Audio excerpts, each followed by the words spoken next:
yung ano ha, yung na-print. Oo. Tama ho yun. Ang mali, yung nagtanong. Sino? Media. Media. Nako po, yan na Ang naman. nagtanong kasi, ganito.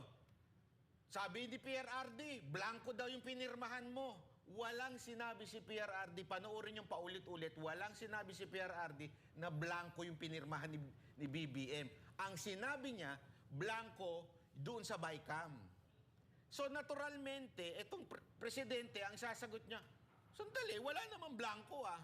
Kasi yun yung tanong eh. Oo, yun ang tanong, di ba? So sasabihin niya, sinungaling ka, Duterte.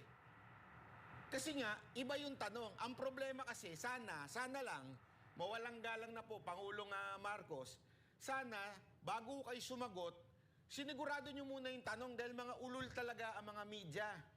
Para talaga magkaroon ng kontrobersyal. Ayan o, ang linaw-nilaw, BICAM, wala akong sinabing ang presidente na si Pangulong Duterte na yung presidente ang pumirma. So talaga magkakaroon ng misunderstanding dyan.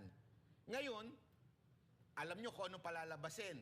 Nakikita ko na kagad eh. Palalabasin ngayon, doon sa mga nagbabayad sa media, na palalabasin na peke o fake news peddler si Pangulong Duterte. Nakukuha nyo na?